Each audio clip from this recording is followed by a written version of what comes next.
Okay, hi everyone. Welcome to this week's video where we'll be chatting with some of Mount Wachusett English faculty.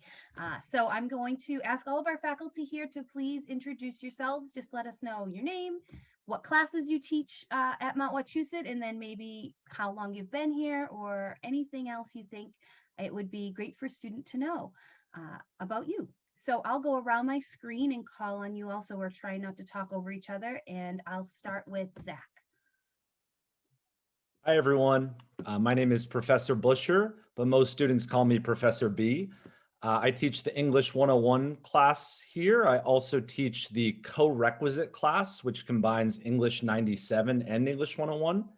And this semester, I taught English 261 for the first time, which is a short story class. And everything is kind of new to me because I just finished am finishing my second year here. So I'm kind of new. Awesome. Thank you so much. How about Michelle? Well, hi, everybody. My name is Michelle Valois. You can call me Michelle, and I'm a professor here. I've been teaching here probably longer than most of you have been on this earth. I teach English 101. I teach science fiction. I teach creative writing. And the course I love most of all is called The Art of Being Human, which you probably think has the stupidest name. And quite frankly, I agree. It's just that it's a really fun course. And I hope that a lot of you will consider taking it if you need a humanities elective. And that's probably it. Great, thank you. How about Kara? Hi, everybody. My name is Kara Roach, and you can call me Kara or Professor Roach, whichever you prefer. I teach English 101, English 102. I teach speech classes, but my favorite class to teach is Shakespeare in Star Wars. And it counts for not only an English elective, but it counts for many other things. So I hope that you'll look into that if you're a fan of either Shakespeare or Star Wars. And I have been at the college since 2007. I started as an advisor, and then I did adjunct, and then I've been a full-time faculty member in the English department since for 7 years, 7 or 8 years, something like that. Awesome, thank you. How about Jessica? Hi, my name is Jessica Cuskey. Most of my students just call me Cuskey. I teach English 101 and English 102, and I've been teaching college English courses since 2004, but I've been here at the Mount since fall of 2019. I've taught at a lot of different places, and I moved around a lot until I found my forever home, which is here at the Mount.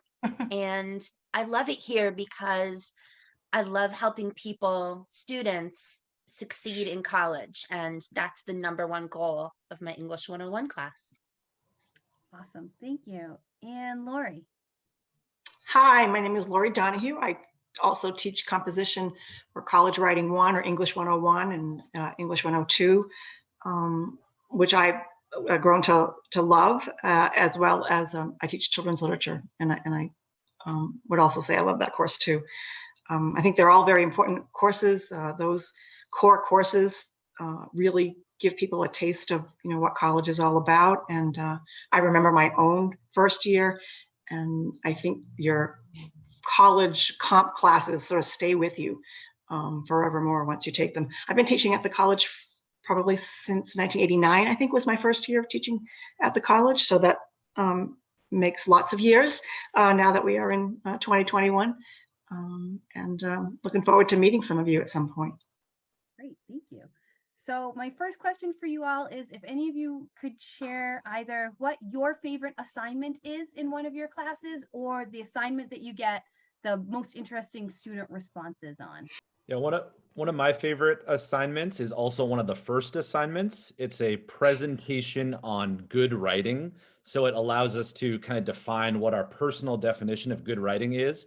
And then we do a kind of like college student show and tell where you bring in a song or a poem or an advertisement where you think the writing is particularly good and kind of defend why you think it's so good. And then we talk about it.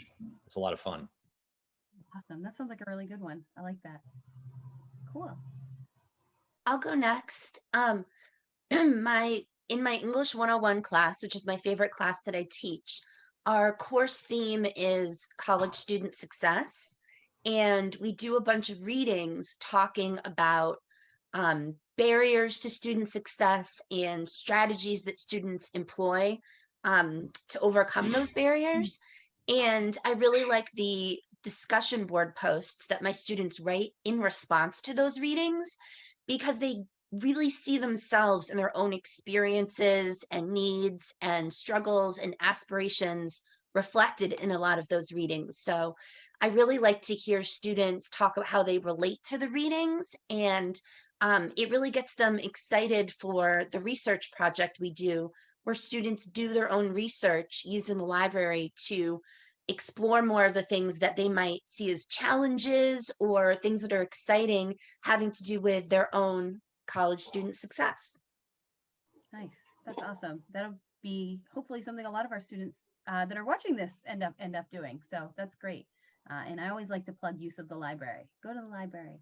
It's great there, and it's a huge resource. Any other assignments before I ask my next question? Well, something a little different that I do as an option in my Shakespeare course is when we're done reading Othello, students get a choice of the type of research that they're going to do and how they want to present it. And so they have all kinds of creative choices. So if they're poets, they get to write poetry. If they're musicians, they get to write music. If they draw, they can draw something, they can make jewelry.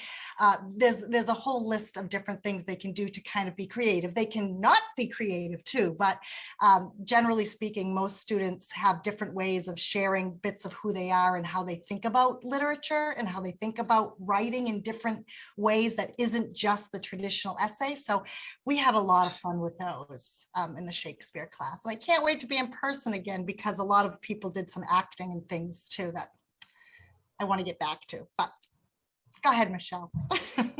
Well, one of my most favorite things that I do in the art of being human is we look at a lot of old ancient myths, and then or archetypes in myths, and then we then look at modern day storytelling and try to make connections of what our modern day myths are. And one of the films we watch is a New Zealand film called Whale Rider, and we look at the hero archetype, and then we look at this young girl who's the protagonist of this movie.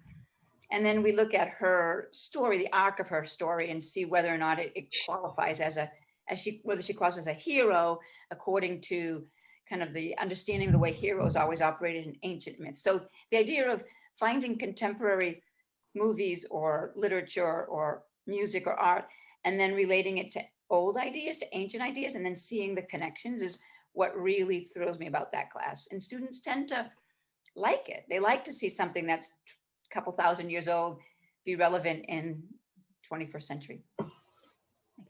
Very cool. Awesome. I'd like to add that one of the things that I like to include that I think students love, and I love the challenge of it and the kind of exploration of it, is a research assignment in writing or college writing 1 or English 101, where students can kind of think about various controversies that are seated in their disciplines, the things that the places where they sort of see themselves. They see themselves as social workers or criminal justice figures, or they're going to be teachers in the classroom or the early child ed classroom. And so we kind of look at what at the current moment are some of the major controversies, of the kinds of decisions that are going to be made in those disciplines, and then they can kind of explore that a little bit and kind of choose a particular perspective to argue in one of the research papers. And I see students really taking ownership, of their disciplines, of how will they see themselves really operating after they earn their degrees. And it's just one of my most favorite assignments. And I think for the students, it's kind of exciting because it's hard, to jump in first semester into your discipline with, just taking your classes in, social work or just doing your nursing courses. But this kind of allows you the opportunity to start engaging with some of the, the experts in the field. And I think students really love it.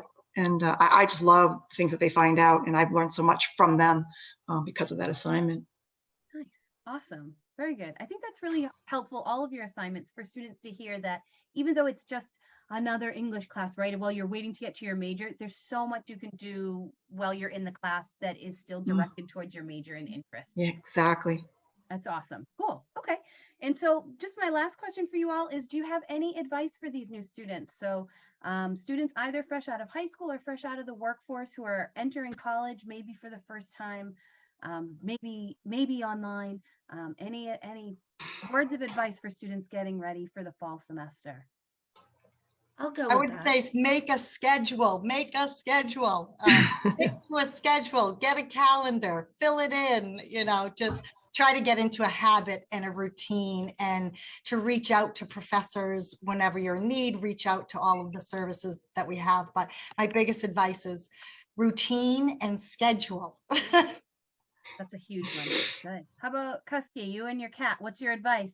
Yeah, the advice that my cat and I would both like to impart is, even though classes might be online right now, that might make it feel to you like you're expected to do college alone. Even though you're not in the classroom with other people, you're not alone, and no one's expecting you to do college alone. You have professors, classmates, advisors, a lot of resources here at the college. And I think that a lot of students who are new to college are often nervous to email and contact the professors. You have to do that. There's an expectation that you will email and contact your professors. You're not alone. No one expects you to do college alone. The opposite, your professors expect you to go to office hours, reach out and talk to them. And it can be scary, especially if it's an online class and you've never seen this person, or you don't know how they're going to respond. But it's part of college. If we were on campus together, you would definitely be reaching out to your professor, going to their office, stopping by, talking in the hallway. And just because we're online doesn't mean that isn't part of the college experience. You need to reach out to your professors and talk to them. And remember, you're not alone. No one's expecting you to do this alone. So that's my biggest piece of advice. Excellent. Thank you. I would say to students, and I tell my students this all the time, if you're given a reading assignment, I say to my students, take the book, put your phone away, go outside, sit down on the ground, maybe lean against a tree, feel the bark of the tree against your back, feel the ground under you, and give that reading your full attention. It's a really good skill for life, to be mindful and present wherever that moment happens to be. We're so often, our attention is divided by 100,000 things, right? And I think the worst thing you can do is to try to multitask. I know students, my children, think that they are really great multitaskers, but all the research shows that sometimes if you can focus on one thing, you might really get a lot out of it. And so put the phone down and just read and be in nature as often as you can, especially during these really stressful times. I think I tell my students that you'll find that everything kind of slows down and your stress goes down and you're kind of feeling the solid ground under you when sometimes life feels really shaky and you're overwhelmed with work and responsibilities. But to try to just ground yourself, it's a good lesson for life. Great. Thank you. Anything else you all want to share with our new students? Well, I'd remind students that there's an assumption that when someone says, hey, there's tutoring available, that a student oftentimes assumes that, well, that means I must be really struggling, or I'm not, good at whatever it is, whatever subject it is that I would be getting tutoring for. But that's really not the case. I mean, I have always found over the many years that the students who are strong or sometimes just excellent in a particular subject in writing, they're the ones that get more feedback from tutors, and they're the ones that are the first to sign up or ask a question when I'm asking people if someone has a question. So I don't want people to feel that they to get tutoring must mean that they are somehow inadequate, and that's not the case at all. We as faculty, for example, when we're writing a big a summary or called program review or department reviews, I mean, we're always giving each other feedback, looking at what each other has written, giving each other advice, and writing is sometimes a collaborative effort. And so getting with a tutor can sometimes save people more time. Sometimes the worry that I hear from students is, well, I don't really have time to work with a tutor. But I always see working with tutors as a way to save time, because you're not struggling alone on something. You know, they've got eyes and ears, and then they can give you the feedback. They can read your lines back to you. They can, you know, help you over the problems that you're kind of pulling your hair out over. And you find that you're much more productive because you spent maybe 15, 20 minutes with a tutor. So that's probably one of the things that I hope people come to understand and utilize our tutoring services, because they're just great services, and they can't wait to pitch in and give you feedback and help. Great, especially online. Sometimes you just need somebody to say things out loud to. And tutoring is really great for that. Cool. And Zach, did you have something too? I mean, I would echo what everyone's saying, but just from like a philosophical standpoint, like give yourself permission to make mistakes, right? Don't be so hard on yourself. Like, we're just here to help you. And, you know, college is a fun time. I see my classrooms as like a workshop, like a laboratory, a playground, whatever metaphor you choose. It's not like going into the office every day. So, you know, just live lightly and enjoy. Great.